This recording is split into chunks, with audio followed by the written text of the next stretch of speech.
శాసనసభ ప్రవేశ ద్వారం ఇది. తెలుగుదేశం శాసనసభ్యులందరం కూడా 5 నిమిషాలు తక్కువ 9కి వచ్చి సభలు 9 గంటలు జరపాలని చెప్పి నోటీస్ ఇచ్చారు కాబట్టి మేము 5 నిమిషాలు తక్కువ 9కే వచ్చాం. ఇప్పుడు 9:10 నిమిషాలు అయింది.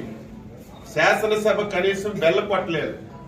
ఎందుకు కొట్టలేదంటే లోపల వైసీపీకి చెందినటువంటి 3 శాసనసభ్యులు ఉన్నారు.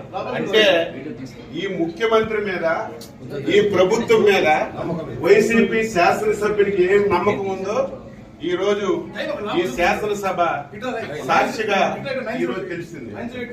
ఏది ఏమైనా సరే ప్రజాస్వామ్యాన్ని నమ్మినటువంటి వ్యక్తులుగా శాసనసభలో మాకు ఏ అవకాశాలు ఇవ్వకుండా, ప్రజా సమస్యలు లేవనెత్తకుండా, మమ్మల్ని ఎన్ని అవమానాలకు గురి చేసిన ప్రజల గురించి శాసనసభకు వచ్చి మా బాధ్యతని మేము నిర్వహిస్తున్నాం.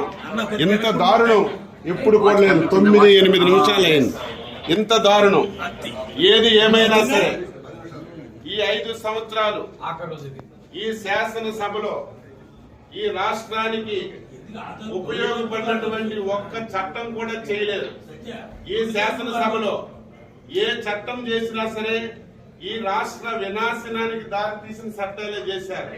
అందుకే ఈరోజు ఈ విషయాలన్నీ ప్రజలకు తెలియజేస్తున్నాం. దయ ఉంచి ప్రజలారా ప్రతి ఒక్కరు ఆలోచించండి. శాసనసభ అంటే ఈ రాష్ట్రానికి ఒక దేవాలయం. 5 కోట్ల మంది ప్రజలకి న్యాయం చేసినటువంటి సభ. ఈ సభని ఇంత దారుణంగా తయారు చేశారు. ఈ రోజు జగన్మోహన్ రెడ్డి ముఖం చూడాలన్నా, శాసనసభకు రావాలన్నా నీ శాసనసభ్యులే ఈ రోజు రావడం లేదంటే ఇప్పటికైనా సిగ్గు తెచ్చుకోమని చెప్పి సందర్భంగా కోరుతున్నాం. 10 నిమిషాలు అయింది.